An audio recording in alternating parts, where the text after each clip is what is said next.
Welcome back everyone to the Organic Archery YouTube channel. This week I'm working on a farm that's been completely overrun with hackberry trees, so I thought it'd be a good time to film a video on harvesting, preparing, and drying bow wood.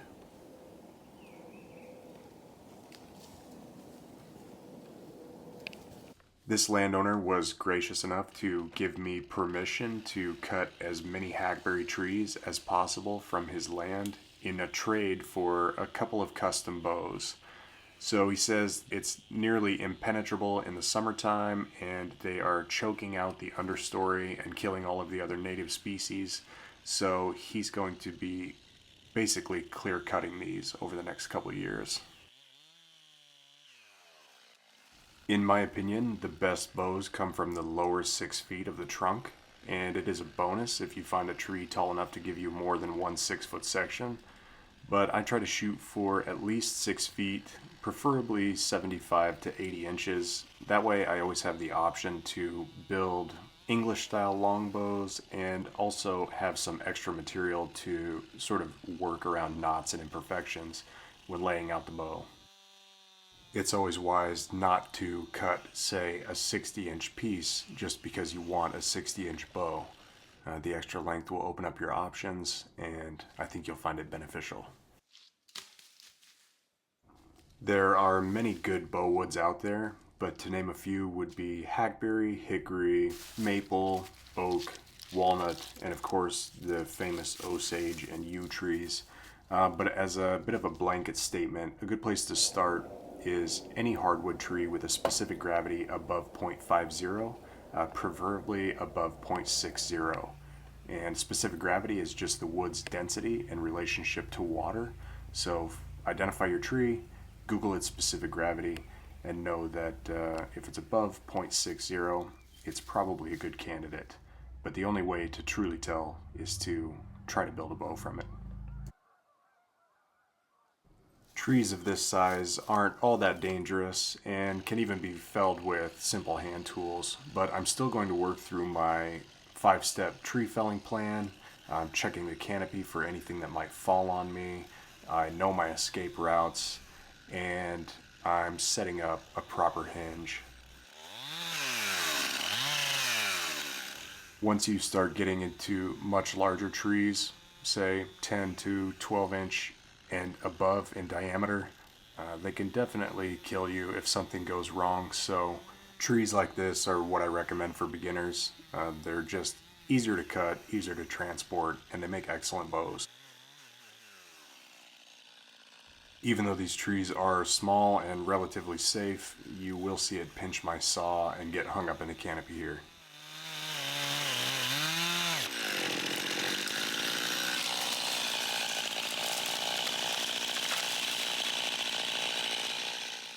Now I'm just going to clean up the end to make splitting a little easier and cut it to length.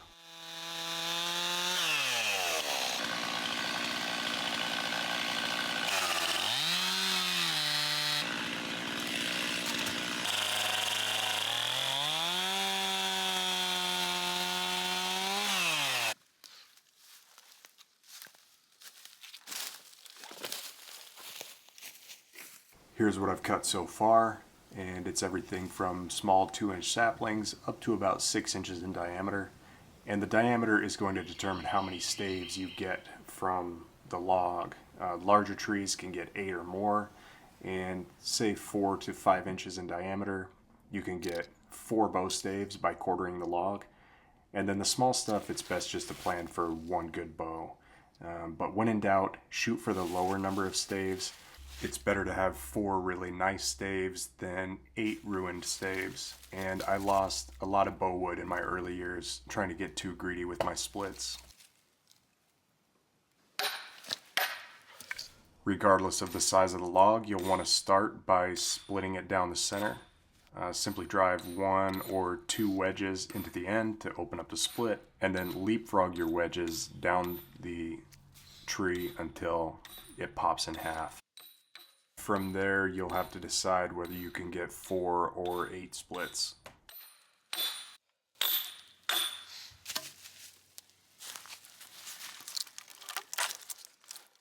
Sometimes if the log splits perfectly straight but is right on the fence for diameter, I'll try to maximize the staves by quartering it with my saw. But keep in mind this only works on the logs that split really straight, and you're not going to want to mill anything that has twist or snaky grain.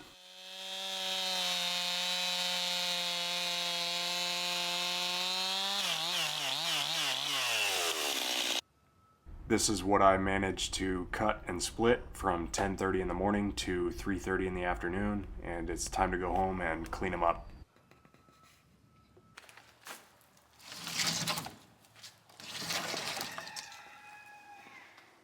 There's been a lot of debate about whether or not the staves need to be debarked before storage, but after losing my entire 2019 bowwood harvest to wasp larvae, nowadays I just debark everything.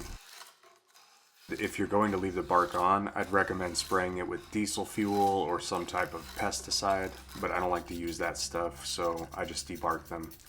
And these staves are cut in the late winter, so the bark is still tightly adhered. But if you cut your trees in the summertime, the bark will just slip off like a sock, and you'll have a pristine back waiting for you underneath. Regardless of the wood species, you'll want to seal the ends of the stave with something like glue, shellac, or house paint to prevent checking, and date them so you can keep track of when they were cut.